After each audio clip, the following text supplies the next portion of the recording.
Ya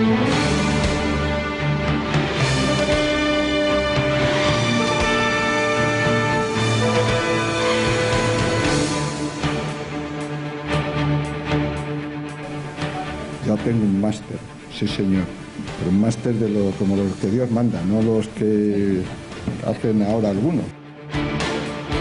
Muy buenas noches y bienvenidos a las noticias de Intereconomía. Es viernes 13 de abril y acaban de escuchar cómo cada vez se hace más evidente que en el PP nadie da ni la cara ni pone la mano en el fuego por Cristina Cifuentes. Parece que desde las filas populares preparan el terreno para dejar caer a la presidenta regional. Javier Torres, muy buenas noches. Buenas noches, Salva. Así es, Rafael Catalá, Enrique Osorio, Íñigo Méndez de Vigo, Fernando Martínez Mayo. Según pasan los días, la lista de aquellos que no la respaldan se hace cada vez más larga. Distintos cargos del partido miran y esperan que Mariano Rajoy, el presidente del gobierno, tome una decisión que no es otra que apartar a Cifuentes de la presidencia de la Comunidad de Madrid.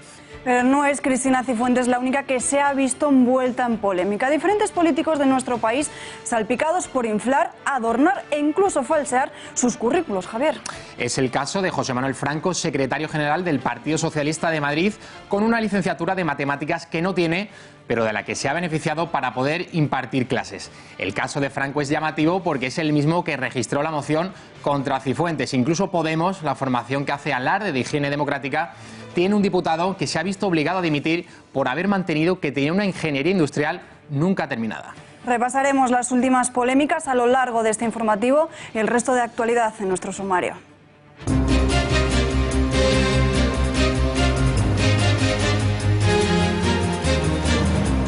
En página catalana, el Parlament se ve obligado a querellarse contra el Tribunal Supremo por no haber permitido a Jordi Sánchez acudir al Pleno para poder ser investido como presidente de la Generalitat. Roger Torrent asegura que es una vulneración de los derechos de los diputados, unos derechos y libertades que dice el presidente del hemiciclo que continuará defendiendo. ¿Tiene esta querella recorrido legal? ¿Van a incurrir en alguna ilegalidad? Responderemos a estas preguntas en breves momentos.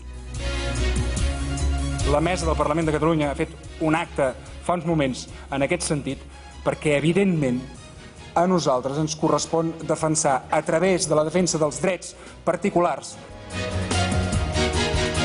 El sindicato de pilotos SEPLA en Vueling ha convocado 4 jornadas de huelga de 24 horas para los días 25 y 26 de abril y 4 y 5 de mayo. Los motivos de estos paros son la falta de claridad y concreción de la compañía en la negociación del tercer convenio colectivo y los incumplimientos de varios puntos del segundo convenio colectivo, según fuentes del SEPLA. Nos hemos visto, como ha dicho nuestro presidente, nos hemos visto la obligación de tener que recurrir a estas medidas que desde luego no son para nada las que estamos buscando. Así que queríamos pedir disculpas a los pasajeros. Navarra, Aragón y La Rioja en alerta por la crecida del Ebro. Están viendo en sus pantallas este desbordamiento que ya se ha cobrado la vida de un pastor. De momento no ha trascendido que hayan resultado afectadas zonas habitadas, pero hay cortes en 4 puntos de las vías de la región. Muy pendientes también de un posible desalojo de un municipio. Peor previsión para este fin de semana, y es que el deshielo y las lluvias no ayudarán a que baje el caudal del río. Esta medianoche arranca la Feria de Abril. Sevilla vivirá su tradicional alumbrado y noche de pescadito que dará inicio a la feria más conocida de España. El tiempo acompañará porque a partir de mañana las temperaturas subirán en la capital andaluza hasta superar los 28 grados de máxima a mitad de semana.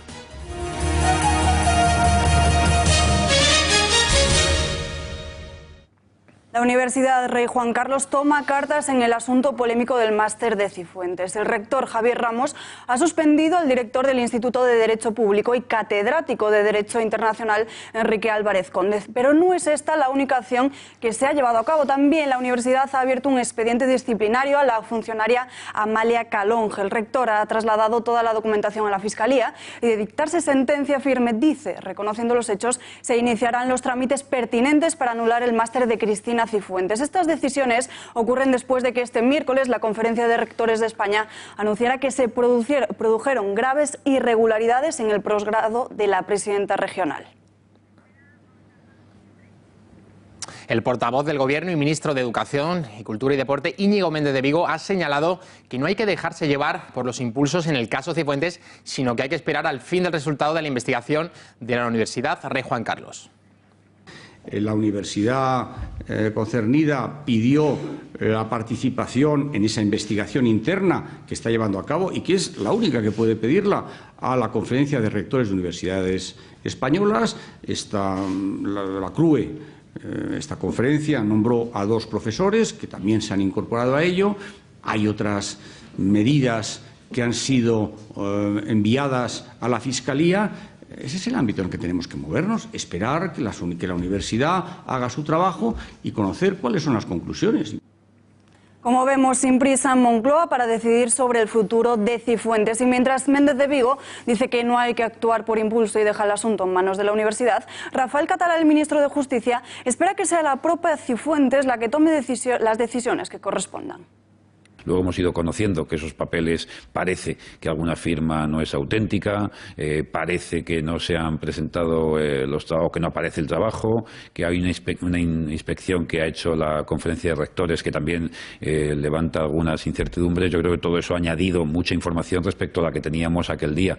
Por lo tanto, yo espero que este asunto cuanto antes. Lo más importante es que cuanto antes se cierre, se sepa definitivamente lo que ha pasado y también espero que la señora Cifuentes tome las decisiones que correspondan a la vista de la verdad final que tengamos sobre todo este asunto.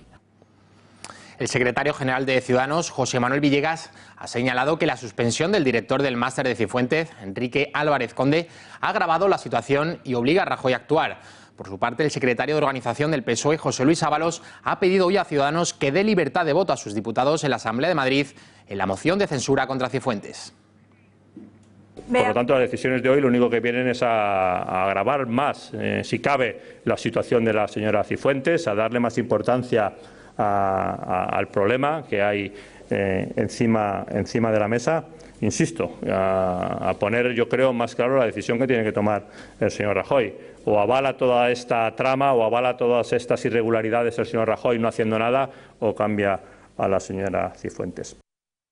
Llegado a este punto, lo que tiene que hacer es apoyar la moción de censura. Y si el señor Rivera es incapaz, porque está queriendo y pretendiendo el relevo en el Partido Popular, que dé libertad de voto a sus diputados, que les libere la conciencia, que efectivamente no nos hace falta más que un solo voto justo, un voto por la decencia. Y no solo desde la oposición piden la dimisión, también le exigen los estudiantes. Centenares de jóvenes se han concentrado frente a la sede de la Comunidad de Madrid, en plena Puerta del Sol, para reivindicar además el prestigio de la Universidad Rey Juan Carlos. Una imagen que para muchos ha quedado dañada por la implicación en el máster de Cifuentes. Y no solo piden la dimisión, también la piden de todos los cargos universitarios que estuvieron implicados en el caso, del que auguran que les pasará factura para iniciarse en el mercado laboral. El vicesecretario de Comunicación del Partido Popular, Pablo Casado, se ha defendido de las acusaciones sobre un posgrado que supuestamente no habría realizado en Harvard, sino en Aravaca. Casado ha señalado que cree que es bueno que los políticos se sigan formando y que por eso ha completado su formación académica con programas ejecutivos en distintas universidades. Analicemos ya cuál es la biografía laboral del Popular. María Matos, muy buenas noches, cuéntanos. Buenas noches, pues vamos a ver cuál es esa realidad y vamos a analizar y comparar bien cuáles son esos estudios que posee. En su currículum aparecen 2 licenciaturas, una de Derecho y otra en Administración y Dirección de Empresas. Aparece también un máster en Derecho Académico por la Universidad Rey Juan Carlos, exactamente el mismo polémico máster que tiene también, que supuestamente tiene Cristina Cifuentes. Y luego también aporta 4 posgrados. Uno en Harvard, recordamos que es la universidad más prestigiosa del mundo, otro en la estadounidense Georgetown y otros 2 cursados en España sobre liderazgo para la gestión pública. Pero veamos más detalladamente ese máster en Derecho Autonómico de esa Universidad Rey Juan Carlos. Casado ha reconocido que no fue a clase, que no hizo exámenes y que tampoco defendió el trabajo de fin de máster ante un tribunal. Además, le convalidaron el 80% de las asignaturas. Ese máster tenía 22, le convalidaron 18, es decir, que tan tan solo cursó 4 materias, pero atención, porque para aprobar tan solo tuvo que hacer un trabajo por cada materia y además los trabajos no muy densos. De hecho, el más largo, el más denso, tenía 55 folios y los demás, como ven, no pasaban de los 20 folios. En total, 92 páginas de máster. Y vamos ahora a explicar los posgrados americanos de Pablo Casado. En su currículum habla de que tiene el DGP Kennedy School of Government de la Universidad de Harvard, en la cual, por cierto, su lema es Veritas, que significa verdad. Este posgrado es impartido en Massachusetts, vale unos 8.800 dólares y tiene que cursarlo durante 7 días. Pero lo que en realidad tiene Pablo Casado es un programa en Driving Government Performance que ha cursado pues, en Madrid, aunque sí que se impartió desde la Universidad de Harvard, se impartió en Madrid, en el barrio de Aravaca, en el campus de IESE, que es una universidad de Navarra, y pagó por él 2.000 euros y tan solo lo realizó durante 4 días. Y el último posgrado americano que Casado asoma en su currículum es el CLS Government Affairs Institute de la Universidad de Georgetown. Tiene una duración de 18 meses y él tan solo lo hizo en 2, en verano. Y el otro mérito que aparece en su currículum de Georgetown también es que dice haber sido Visiting Professor. Este programa de 10 semanas de duración llama también la atención porque es para jóvenes alumnos de América Latina. Y Pablo Casado pues nació en Palencia. La explicación de Pablo Casado es que FAES, esa fundación ligada hasta hace poco al Partido Popular y presidida por Aznar, que es profesor en esta universidad, hace de contraparte en este curso y en España y se dedica pues a elegir los candidatos para enviarlos hasta Washington. Muchas gracias, María. Y se lo contábamos estos días. El secretario general del Partido Socialista en Madrid, José Manuel Franco, falseó su currículum académico y en la ficha de la Asamblea de Madrid aparecía una carrera de matemáticas. Una carrera que nunca ha cursado 2 legislaturas. Fue el periodo en el que esta licenciatura se mostraba en su ficha, que en el año 2003 ya suprimió. Franco se ha defendido asegurando que como fue profesor de matemáticas debieron confundirle con que había hecho la carrera. Pero es que ahora hemos conocido que dio clases de matemáticas sin ningún título que lo acreditase como tal durante 5 años, entre 1982 y entre 1987. Queda claro que son muchos los políticos que hacen trapicheos con sus currículos. Pero ¿y los ciudadanos? ¿Han falsificado alguna vez su biografía laboral? Nunca he engañado, la verdad. ¿Por qué? Pues porque no lo he necesitado y tampoco creo que lo haría. O sea, no me parece honrado, no.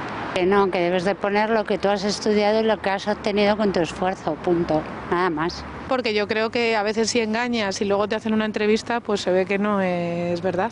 Porque no me parecía correcto hacerlo, no lo he hecho nunca. No, en el currículum, la verdad, en lo que respecta a la gente corriente, cuando haces una entrevista de trabajo te suelen preguntar bastante bien por cada cosa. No engañar, no, solo un poco exagerado. Me parece un riesgo importante porque tu jefe, la persona que te contrata, tiene una serie de confianza en ti y no le puedes fallar.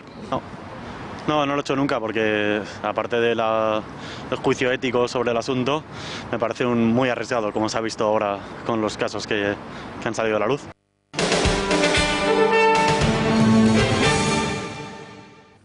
Nos vamos ahora hasta Galicia porque el secretario de organización de Podemos ha dimitido por haber inflado su currículum. Y es que en la ficha de Juan Merlo Lorenzo, en la web del Parlamento gallego y en la de Marea, aparecía licenciado en Ingeniería Industrial, carrera que nunca ha llegado a terminar. El de Podemos ha asumido la culpa y la vergüenza. En base aos principios que promulgamos e defendemos e mantendo evidentemente a diferencia existente entre a realidade do que eu recoñecín como unha culpa miña de asumir e permitir que se trasladase un relato non exacto da miña realidade curricular, vou presentar a dimisión con carácter inmediato como membro do meu partido. Otra guerra interna en Podemos y otra vez entre el sector que apoya a Pablo Iglesias frente a los que se decantan por Íñigo Errejón. La candidatura de este último a la Comunidad de Madrid, Errejón entiende que la dirección de Podemos no debe imponerle ningún candidato en sus listas. Por eso ha amagado incluso con no presentarse si no tiene la autonomía suficiente para decidir a su equipo. Pero Pablo Iglesias no parece estar dispuesto a ello. Por eso ha encomendado a Ramón Espinar la misión de contentar a todas las corrientes de Podemos. Ayer Pablo Iglesias, recordamos cómo avisaba a Íñigo Errejón y le decía que no iba a permitir que una media tontería con la duda sobre el proceso de primarias en Madrid. Mientras tanto, hoy Irene Montero, la portavoz de Podemos en el Congreso, ha apoyado a Pablo Iglesias y también lo ha hecho Ramón Espinar. Incluso Lorena Ruiz Huerta, la portavoz en la Asamblea de Madrid, le decía también a Iglesias, le mandaba un mensaje envenenado diciendo que para tener un padrino como Pablo Iglesias mejor se quedaba como estaba. Pero no es ningún secreto la tensa relación que existe entre Pablo Iglesias e Íñigo Errejón en Podemos. El último episodio ha sido la imposición de candidatos que pretende llevar a cabo el líder de Podemos en las listas de Errejón a la Comunidad de Madrid. ¿Quiénes son las figuras más importantes en esta crisis interna, Javier? Alba, pues en primer lugar hay que destacar al propio Pablo Iglesias, que apela al mensaje de unidad del Congreso de Vista Alegre II para inmiscuirse en la confección de la lista con la que Íñigo Errejón pretende concurrir a las elecciones en la Comunidad de Madrid. Uno de estos nombres es Julio Rodríguez, el ex-Gemaz, al que Iglesias pretende colocar como número 2 de Errejón en detrimento de la portavoz en el Ayuntamiento de Madrid, Rita Maestre, figura de total confianza para Íñigo Errejón. El exportavoz parlamentario quiere autonomía para elaborarla rodeándose de sus afines y el oficialismo, que apoya a Errejón como candidato, pide también tener presencia. Quizá el hombre clave en este proceso sea Ramón Espinar, mano derecha de Pablo Iglesias. En Podemos, Espinar tiene la misión de convencer a Errejón de la necesidad de llevar en sus listas a políticos de distintas sensibilidades dentro del partido, por supuesto con afines a Pablo Iglesias, que incluso baraja la posibilidad de que el propio Espinar ocupe un puesto de responsabilidad en el futurible gobierno de la Comunidad de Madrid en el caso de que Podemos gane las elecciones. Quien de momento se mantiene al margen de esta pelea es el sector anticapitalista de la formación, que competirá con su propia lista en el proceso de primarias encabezada por la actual portavoz en la Asamblea de Madrid, Lorena Ruiz Huerta, que pretende presentarse a las primarias presentarse a las elecciones a la Asamblea de Madrid con Izquierda Unida y también con Equo. En las últimas semanas, Ruiz Huerta ha destacado en la Asamblea de Madrid por el caso del máster de Cifuentes. Esta candidatura pretende, como decimos, construir un espacio de cambio, de unidad popular más allá del propio Podemos, como decimos, con Izquierda Unida y con Equo. Alba. Gracias, Javier. Y analizamos ya todo lo relativo a la crisis de Podemos con el periodista Asís Timerman. Buenas noches, Asís. Muy buenas noches, ¿qué tal? Ayer Pablo Iglesias lanzó un mensaje a navegantes al decir que ni media tontería con las cuestiones internas. ¿Ves posible que Errejón acabe renunciando a la candidatura si la crisis va en aumento? Sí, hoy ha repetido además su portavoz a esas declaraciones, no, ni media tontería. Que Errejón renuncie es posible, yo sí le veo capaz de renunciar, porque Errejón tiene unos planteamientos distintos que Pablo Iglesias. Lo que ocurre es que a Pablo Iglesias le interesa Errejón. Le interesa mucho Errejón por muchos motivos, porque tiene un equilibrio inestable en Madrid y en toda España, porque es un candidato muy potente en Madrid. Es que las encuestas, yo creo que manejan, verdaderamente le dan a Errejón una aceptación importante, y porque también es un peligro para Pablo Iglesias, porque efectivamente Errejón puede renunciar, veo posible que renuncie, pero podría en un momento dado traspasarse de una manera o de otra al Partido Socialista. Entonces eso prefiere Pablo Iglesias posiblemente que lo haga en caso de necesidad y bajo el manto de Podemos. ¿Crees que a día de hoy lo más probable es la celebración de primarias ante la previsible falta de acuerdo entre las corrientes errejonistas y pablistas? Sí, yo supongo que habrá primarias, no lo sé, supongo que lo que han hecho hoy es una posición de fuerza. De todas maneras, las primarias en Podemos, en fin, no son tan primarias, sino bastante secundarias con respecto a la voluntad del líder máximo, ¿no? Es curioso porque hay que recordar, Pablo Iglesias no es Stalin. Pablo Iglesias es Lenin.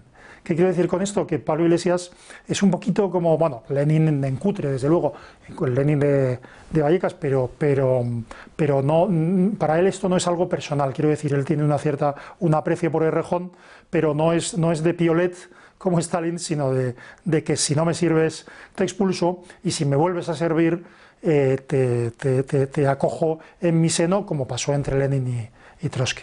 ¿Tiene Podemos más opciones de pactar con el Partido Socialista si Errejón elabora las listas a su gusto? Sí, sin duda, sin duda.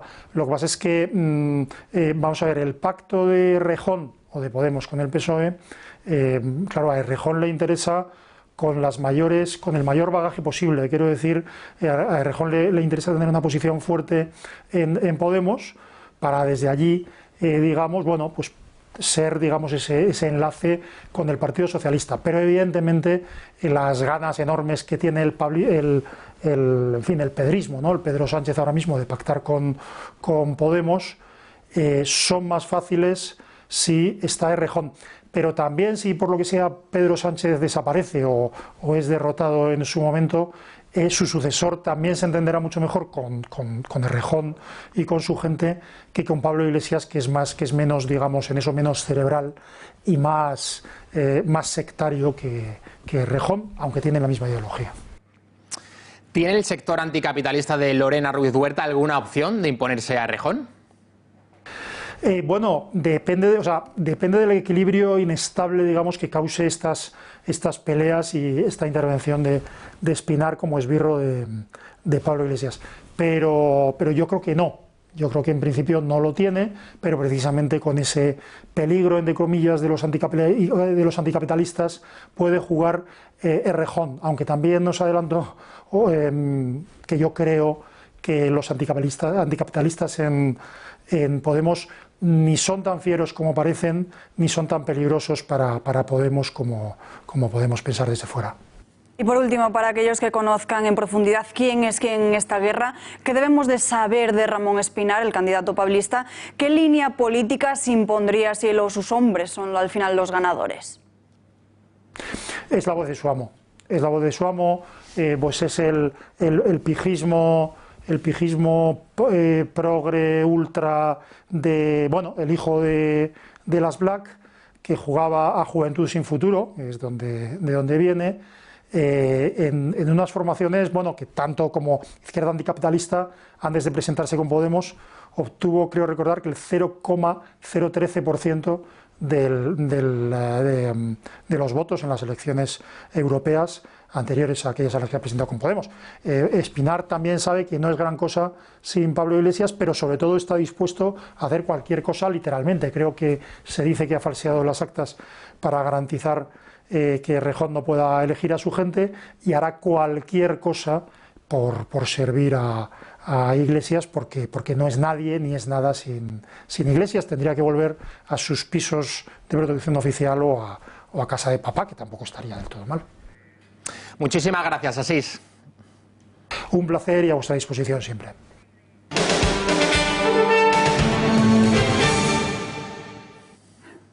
Abrimos página catalana porque Roger Torrent ha arrastrado al Parlament a una querella a la catalana contra el magistrado del Supremo Pablo Llarena y ampliada a toda la sala penal. El presidente del Parlament le acusa de prevaricación por no haber permitido a Jordi Sánchez acudir al pleno de investidura para poder ser elegido como presidente de la Generalitat.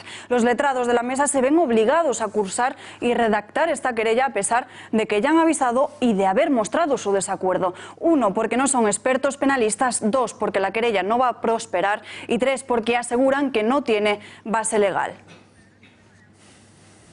Torrent ha anunciado en rueda de prensa que el hemiciclo catalán va a seguir velando por los derechos y libertades fundamentales de lo que ellos conocen como presos políticos y exiliados.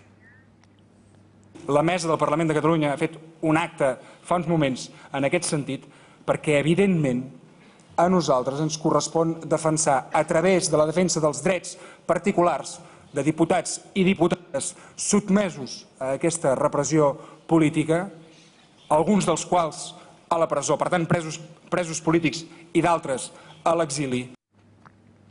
El ministro de Justicia, Rafael Català, ha dicho que el anuncio del Parlamento de Cataluña de presentar una querella contra el magistrado del Supremo, Pablo Llarena, es con un cierto, dice, ánimo de amenaza. A mí me parece que intentar amedrentar, o me atrevería a decir incluso amenazar a un juez a base de scratches pintadas en su vivienda, presentarle una querella por hacer su trabajo, me parece que se están equivocando. Se están equivocando absolutamente los que han optado por la vía del conflicto, por la vía de la amenaza. A un juez, cuando dicta una resolución, no se le amenaza con una querella. Y desde el PSC, su portavoz Eva Granados también ha criticado esta querella. Asegura que el enfrentamiento institucional es la peor manera de defender los derechos de los diputados. Ha habido un diálogo en la mesa, ni las cautelas, ni los recelos, ni las desconfianzas de los letrados han servido de nada. La decisión ya estaba tomada. Así que ante esto nosotros constatar que nosotros estamos en contra de la querella, así lo hemos manifestado. Creemos que el enfrentamiento institucional es la peor manera de defender los derechos de los diputados. La líder de Ciudadanos en Cataluña, Inés Arrimadas, ha criticado que el presidente del Parlamento, Roger Torrent, presente una querella política para presionar a los jueces. Arrimadas acusa a Torrent de usar la Cámara al servicio de la defensa de Jordi Sánchez. Nosotros lo hemos dicho muchas veces. El señor Torrent ha mentido respecto a lo que la comunicación de la ONU decía. Se ha extralimitado a la hora de enviar una carta diciéndole al juez quién tiene que entrar o quién tiene que salir de la prisión. Y además hoy quiere poner al Parlamento y sus recursos al servicio de la defensa del señor Sánchez. Ya está bien de utilizar al Parlamento como si fuera el gabinete de abogados del señor Puigdemont y de los suyos. El terrorista, hoy coordinador general de Bildu, Arnaldo Otegi, ha vuelto a opinar sobre la política catalana al asegurar que los partidos separatistas no pueden pactar con quienes aplican el artículo 155 de la Constitución española.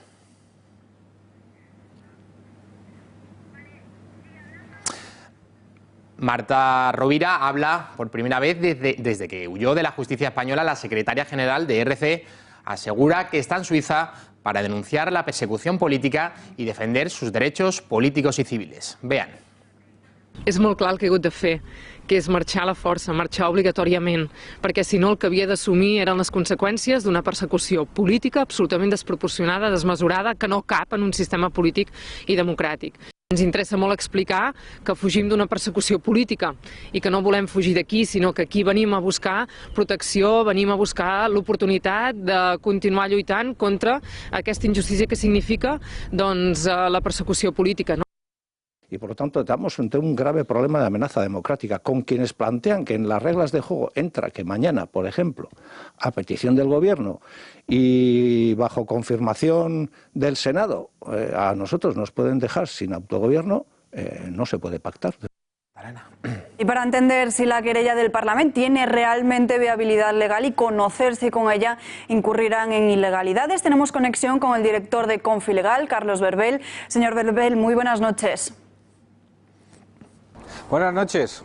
¿Qué es lo que se conoce como una querella a la catalana exactamente y sobre todo cuál es el recorrido de la misma? Lo decimos porque parece que únicamente va dirigida a entorpecer un proceso y enredar todavía más si cabe. Y los letrados de la Cámara además han leído un documento a Roger Torrent donde dudaban de la viabilidad legal de esta. Pues tiene toda la razón. Es una querella cuando se produzca que lo que intenta evidentemente es entorpecer la normalidad.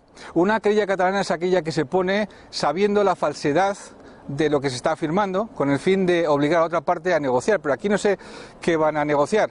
Es lógico que los letrados de la Cámara se sientan un poco inseguros en esta historia. No son tampoco especialistas en penal, pero es que es una decisión legal que en apariencia es contra natura.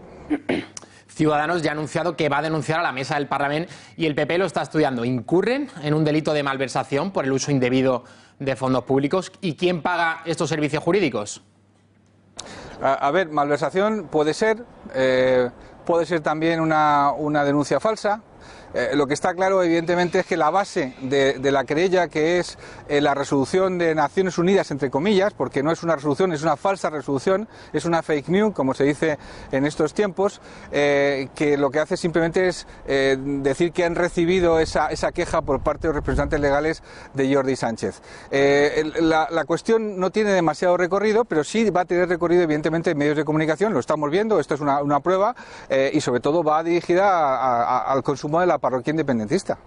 ¿No debería ser el propio Jordi Sánchez o el grupo de Junts per Catalunya quien representase esta querella, en vez del Parlament, que es el que representa a todos los catalanes?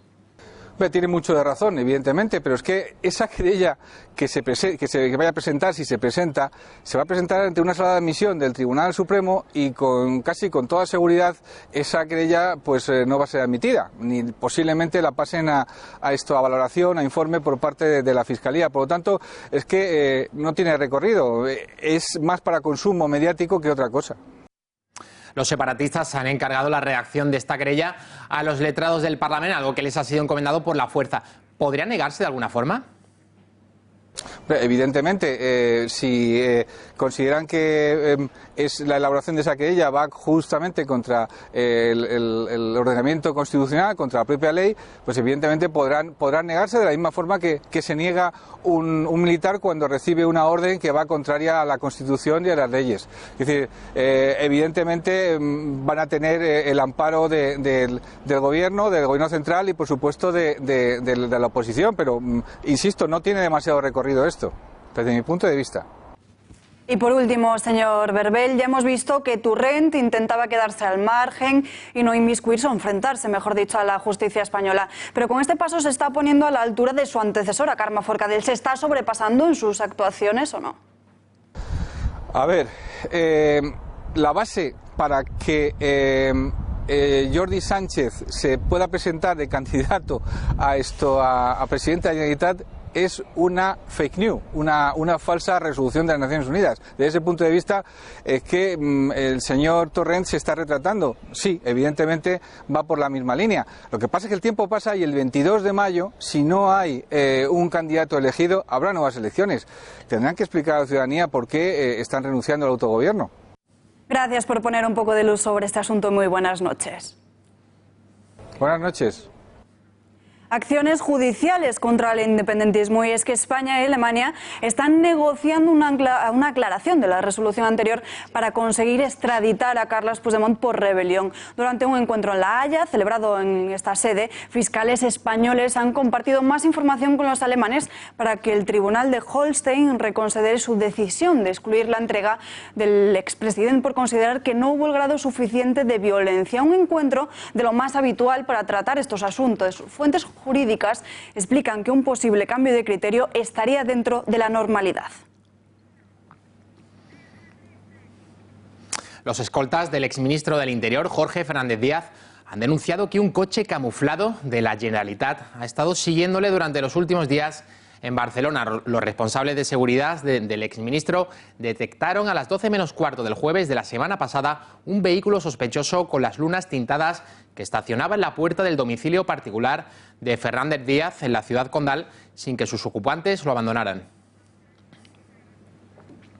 Y mientras los separatistas continúan intentando internacionalizar el procés separatistas y continúa la tibia respuesta también de las filas del gobierno, son muchos escritores, filósofos, profesores, juristas y muchos expolíticos que dan la cara por nuestro país fuera de nuestras fronteras. Conectamos en directo con la redacción de La Gaceta y se encuentra Pepe García Saavedra. Pepe, muy buenas noches. ¿Quiénes son esos hombres que libran la batalla exterior contra el separatismo? Así es, muy buenas noches. Pues ante la incomparecencia del gobierno tenemos una sociedad civil muy activa, que al fin y al cabo le está haciendo los deberes a Mariano Rajoy. Mientras el gobierno del Partido Popular se mantiene de brazos cruzados en la Moncloa, estas personalidades que, como bien decía Salva, van desde juristas a abogados, profesores, intelectuales, deportistas, pues se dedican por medio mundo a intentar desintoxicar las informaciones que vienen desde el separatismo. Se me viene a la cabeza Josep Bou y los empresarios de Cataluña cuando viajaron a Bruselas para desmentir tajantemente las declaraciones de Oriol Junqueras, que hablaban de la bonanza económica que iba a traer la República Catalana. También, por ejemplo, la Asociación de Juristas en contra de la Independencia, Llibertats, cuando también se fueron a Bruselas a desmentir que el procés o el referéndum tuviera una cobertura legal. También hay casos como Antonio Banderas o Javier Cercas y en este vídeo vamos a recopilar alguno de ellos. Frente a la inoperancia del PP, una élite de deportistas, artistas e intelectuales se han decidido a contrarrestar la propaganda del secesionismo. Mientras que Rajoy y los suyos se limitan a mirar para otro lado y pretenden que la justicia solucione la crisis independentista, ellos aprovechan su relevancia pública para defender la unidad de España. Y ojo, porque sus inclinaciones políticas son muy variadas. Más allá de izquierdas o derechas, les une su apoyo al Estado de Derecho y la seguridad de que el nuestro sí es un país democrático. Un ejemplo es la plataforma Basta Ya. Sus fundadores, que ya fueron galardonados con el premio Sájarov a la libertad de conciencia por su incansable lucha contra el terrorismo etarra, escribieron esta carta hace unos días. Es el momento de que las instituciones europeas apoyen a España para restablecer el orden constitucional y las reglas de la democracia en Cataluña, que está controlada por una administración sediciosa y una clase política corrupta. Y atentos a las palabras de nuestro mejor embajador en el extranjero. Antonio Banderas está de gira mundial promocionando su última película en la que encarna a Pablo Picasso, un genio malagueño hablando de otro y, por supuesto, dando la cara por España. En el procés, Picasso habría permanecido al lado de la Constitución, como yo. Los independentistas usaron a sus hijos y mayores como escudos en el referéndum. Es un poco gracioso, ¿no? Y luego hablan de 900 heridos. ¿Dónde están? Y por último, si hay un sector entregado a la defensa de España y a tumbar las falacias independentistas, ese es el del deporte. Rafa Nadal, Pau Gasol o Mireia Belmonte, por poner algunos ejemplos, han hecho más por nuestra imagen internacional que toda la diplomacia del PP. Constante coqueteo de UGT con el separatismo catalán. Los sindicatos respaldan una nueva manifestación en apoyo a los golpistas encarcelados el próximo 15 de abril. Varias asambleas de UGT ya se han rebelado contra el sindicato y han reprochado su rumbo político. Tal es así que la división sindical de Renfe se ha negado a respaldar esta concentración. Defendemos que cada uno en su ámbito personal pueda posicionarse ante cualquier opción política y secundar cualquier tipo de movilización, pero nunca utilizando las siglas de este sindicato. Entendemos que la plataforma SPY, Democracia y Convivencia no recoge el sentir de la pluralidad de la sociedad catalana y solicitamos que UGT de Cataluña no participe en dicha plataforma ni en ninguna convocatoria o movilización efectuada por la misma u otras similares. Asimismo, a partir de este momento y hasta que no se revierta esta situación, la sección sindical de UGT en el Grupo Renfe de Barcelona no apoyará al Secretariado Nacional de Cataluña en aquellas decisiones que entendemos nos dividen como sociedad y como sindicato. Hablamos de la división dentro de UGT Cataluña con el director del catalán.es, Sergi Fidalgo. Sergi, buenas noches. Hola, buenas noches. UGT Renfe de Barcelona se desmarca claramente de cualquier apoyo al separatismo de forma oficial por esta manifestación, como contamos, del 15 de abril, convocada por Espacio, Democracia y Convivencia. ¿Crees que esto es un síntoma de que el separatismo, algunas asociaciones separatistas cada vez van a tener menos apoyo de los trabajadores? Lo que está muy claro es que UGT es un sindicato que en Cataluña ha sido tomado por los separatistas. No olvidemos que su secretario general, Camil Ros, es un militante de Esquerra Republicana desde hace más de 20 años. Y eso desde hace muchos años ha generado tensiones dentro de UGT, de ahí que, por ejemplo, pues Pepe Álvarez, que ahora está como secretario general de UGT en toda España, pues digamos, fuera contestado por la parte del sindicato, que no veía claro esto de venderse al secesionismo. Pero claro, es que han llegado al extremo de apoyar este domingo una manifestación pro presos políticos y ahí ya la cosa ha estallado. No solamente es Renfe, es que en Telefónica ha pasado lo mismo, han hecho un escrito similar y en SEAT hay un montón de delegados que han pedido que eso se tire atrás. UGT se va a romper en dos como sigan por esta línea. ¿Y crees que lo que ha sucedido en UGT va a ser cada vez más frecuente en otros organismos públicos catalanes? Ya está pasando. A ver, acordaros que cuando Torrent se pegó aquel discursito ante el Colegio de Abogados de Barcelona, que no olvidemos que en el pasado el Colegio de Abogados de Barcelona había apoyado de forma pública el derecho a decidir, pero cuando Torrent fue con la cita amarillo y pegó el discurso que se pegó, la mitad de la sala se levantó.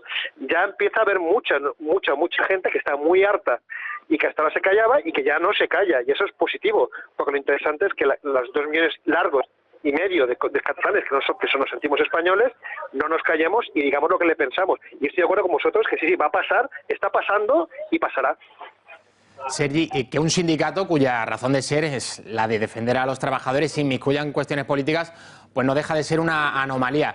¿Sería justo decir que todos los sindicatos catalanes están al servicio del separatismo en detrimento de los trabajadores?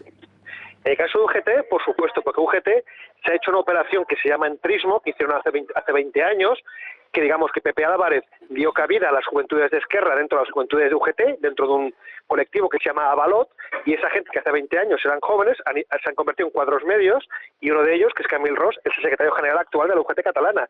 Por lo tanto, es una operación muy bien diseñada, y aunque las bases no están con ellos, los cuadros medios, muchos liberados y la cúpula, sí que está con esta gente. Con lo cual, es la propia base de UGT la que decida de una vez que UGT es un sindicato de izquierdas, un sindicato de izquierda que no es no nacionalista y que está para defender los derechos de los trabajadores y no para no para romper España. Y poco a poco, eso que durante muchos años la gente se ha callado por conveniencia o por meterse en líos, se está rompiendo y la gente está hablando ya. De ahí lo de Renfe, de ahí lo de Telefónica, de ahí lo de SEAT. Hay quien dice, Sergi, que el separatismo ha traicionado a la clase obrera. ¿Estás de acuerdo con esto? Por supuesto, porque pensad que el discurso que menos le interesa a la clase obrera precisamente es el discurso separatista. ¿Por qué? Pues con el rollito de que la izquierda de este país, que está muy acomplejada, durante mucho tiempo ha apoyado el tema de la autodeterminación y ha sido muy complaciente con los nacionalistas, han ido dejando el campo nacional a esta gente y se han olvidado de que muchos trabajadores y muchos militantes de los sindicatos también tienen una nación que no es Cataluña, que es España, y los han ido ninguneando hasta que la gente se ha cabreado. Sergi Fidalgo, muchísimas gracias por atender la llamada del informativo de Intereconomía. Muchas gracias a vosotros.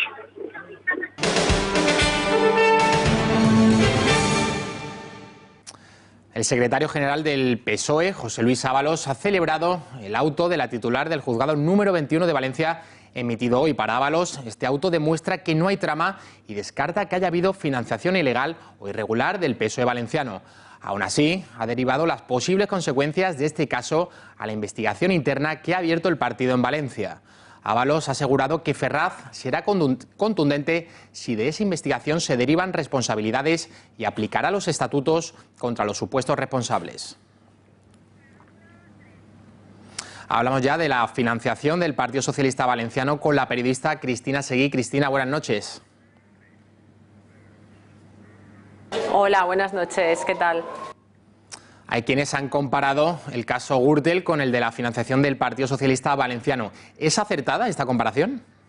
Bueno, no solamente es acertada, sino que es exactamente eso. Lo único que cambia en la trama de financiación irregular del PSOE y de Compromís, también de Compromís, no hay que olvidarlos, es el nombre de la agencia de comunicación a través de las cuales se falseaban las facturas de los empresarios. En el caso de Gürtel, recordemos que era Orange Market, y en este caso es Crespo Gomar, una agencia de comunicación que Leire Pagín presentó, introdujo a José Luis Rodríguez Zapatero en Benidorm, y que básicamente se encargaba de falsificar las facturas para que pagaran las campañas de los dos candidatos, de Joan Ignasi Pla y de Enric Morera, actual presidente de las Cortes Valencianas en 2007, también la campaña general de 2008, a cambio de adjudicaciones de contratos.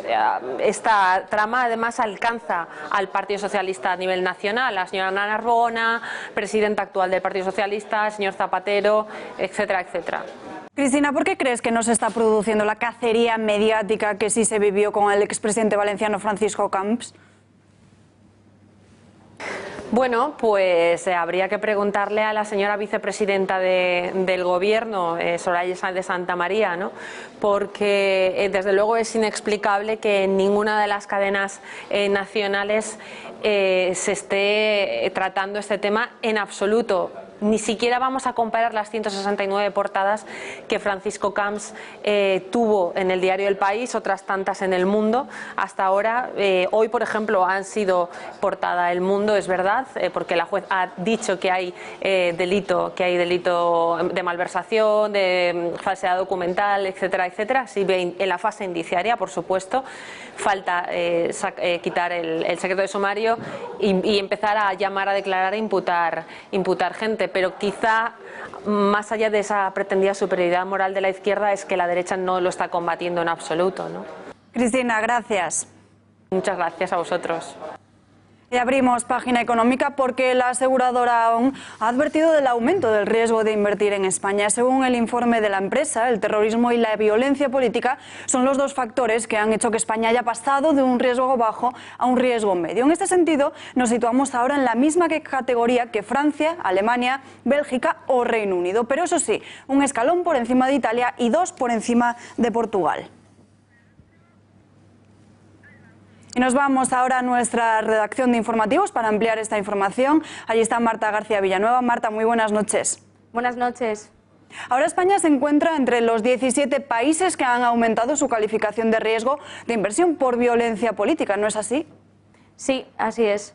La verdad es que esta aseguradora ha traído bastantes malas noticias para España y es que todos sabemos que uno de los motores económicos de nuestro país son esas inversiones extranjeras y que se nos sitúe en una zona de riesgo pues no nos beneficia en absoluto e incluso podría llegar a ahuyentar grandes futuras sumas de dinero y empleo pues en el futuro y de hecho importantes. Además, esta aseguradora atribuye el riesgo a hacer negocios al terrorismo, a los sabotajes e incluso a las huelgas y a las violencias que estamos viviendo últimamente. Además, nos pone en la lista, como bien has dicho, con países como Venezuela, Corea del Norte y Etiopía. Y suponemos que esta subida de escalones se debe a esta crisis catalana que llevamos viviendo desde hace bastantes meses en nuestro país e incluso a esas violencias independentistas que desgraciadamente no cesan. ¿Está España en el punto de mira de los inversores? Sí, pero para mal, porque aseguran que existe riesgo para hacer negocios debido al terrorismo, sabotajes, huelgas y violencia. Así lo asegura un estudio realizado por la gestora de riesgos, consultora e intermediadora de seguros AON. Y es que según esos datos, nuestro país está muy expuesto a sufrir atentados y disturbios. España está entre los 17 países que ha aumentado su calificación de riesgo por violencia política, entre los que destacan Venezuela, Corea del Norte y Etiopía, que han subido al nivel de máximo riesgo ante la posibilidad también de golpe de Estado o guerra. En concreto, el 60% de los países aparece expuesto a los riesgos de disturbios civiles, el 90% al riesgo de sabotaje y terrorismo y el 33% a los riesgos de insurrección, guerra o golpe de Estado. El 8% de los ataques terroristas en 2017 se dirigieron contra empresas, mayoritariamente contra los sectores del petróleo, el gas, minería, transporte, construcción e infraestructura crítica. Oriente Medio y el sur de Asia fueron las dos regiones más afectadas por el terrorismo en 2017 y América Latina y Eurasia las menos. Los 5 países con mayor número de ataques terroristas en 2017 fueron Irak, India, Somalia, Pakistán y Nigeria. Este riesgo nos sitúa en el mismo nivel de riesgo que Francia, Bélgica, Alemania y el Reino Unido, pero un escalón por encima de Italia y 2 por encima de Portugal. Y antes de despedirnos, saludamos otra vez a María porque tiene algo muy interesante que contarnos, ¿no? Buenas noches. Sí, bueno, quería contaros que nos hemos ido a conocer uno de los restaurantes más icónicos de Madrid, que de hecho este año está de aniversario, cumple 50 años y que es un referente en la gastronomía española, bueno, y sobre todo también en la madrileña. Que su especialidad también, por cierto, es el marisco, pero que allí todos sus productos brillan por su calidad. Pero bueno, no os cuento nada más y os dejo con Portobelo. Muchísimas gracias, María. Nosotros hemos llegado hasta aquí. Volvemos el lunes con más información a las 8:30. Muchísimas gracias por su confianza. Así es, les dejamos con este reportaje tan interesante. Y no se olviden, luego a las 10 de la noche, 6 mujeres sin piedad con Chema Martínez. Que pasen un muy buen fin de semana.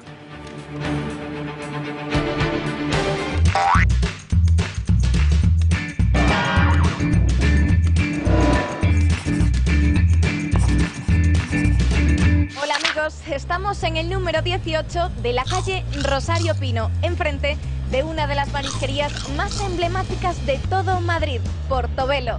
Vamos a conocerla porque estamos de tapas por Madrid. Hola, Juan Antonio, ¿qué tal? Días. Somos de Tapas por Madrid. Muchas gracias. Muy bien. 40 años cumplimos el día 28 de noviembre del 78. Y la historia del nombre de Portobelo viene de una historia de mi vida. La primera vez que fui a Londres, estuve malito ese día que llegué y andando, un amigo mío y yo, pues llegamos viendo todo lo que es Londres y llegamos a Portobelo Street. Había un señor allí con un mono, con un cacharrillo que movía y tenía música, y vi el nombre aquel de Portobelo y se me quedó. Esto eran 4 años antes de montar el primer Portobelo. Teníamos antes muchas fotografías, muchísimas, unas 1600 fotografías. Lo veía también porque estoy más aquí todo el día, pues cansino. Entonces cogí y cambié todo, le limpié la cara y quité la mitad de las fotos, personas, clientes que ya no están en este mundo, y entonces quise darle un aire ya un poquito más joven. Han pasado muchas personas, personalidades, personajes importantes, extranjeros, de fuera, nacionales. Tenemos a la abuela de nuestro rey y, como yo, muchos.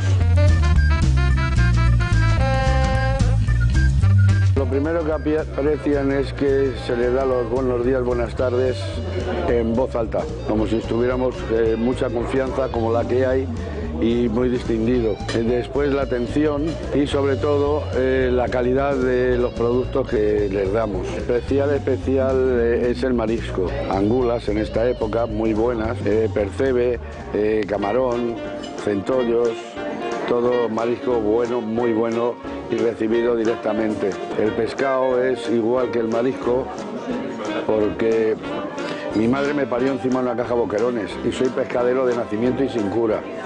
Y mi padre de Astorga, son los mejores pescaderos que existen en España. Y de ahí me viene el saber estar pues con algo que me gusta, que es vivir con el marisco y el pescado. Y las carnes buenas. Es más fácil conseguir una gran que un gran pescado. Un gran marisco. Y marisco sobre todo.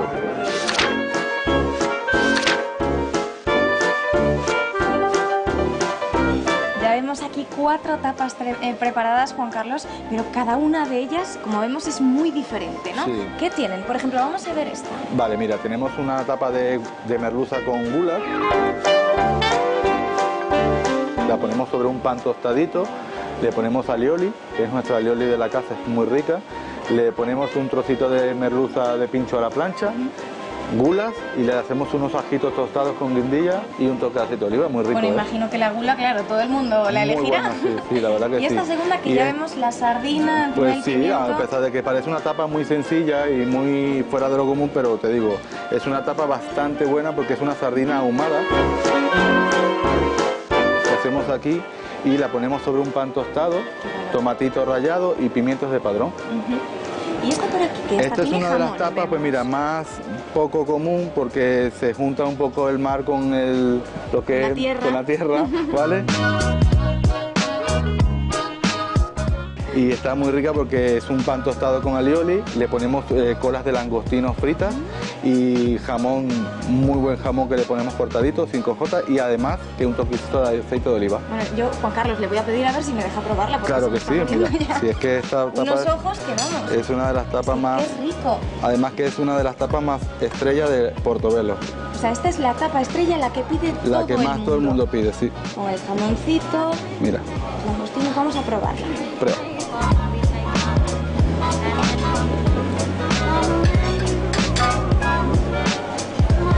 Bueno. ¿Has visto la textura que tiene el pan tostado?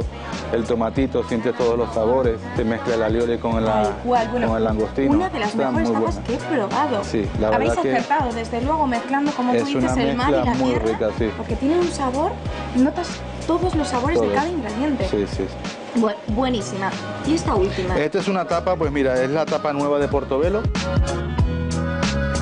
y consta en un pan tostadito que le ponemos un poquito de tomate rallado fresco y hacemos un carpaccio de esturión, le colocamos un poquito de chayota y pepinillo cortadito y luego le ponemos un toque de aceite de oliva. Pero también una pintaza. Bueno, Juan Carlos, pues muchísimas gracias por dejarnos probar tus tapas. Yo aún me como este bocadito que me queda. Nos ha encantado esta visita a Portobelo en la calle Rosario Pino número 18. Nosotros nos vemos muy pronto en De Tapas por Madrid.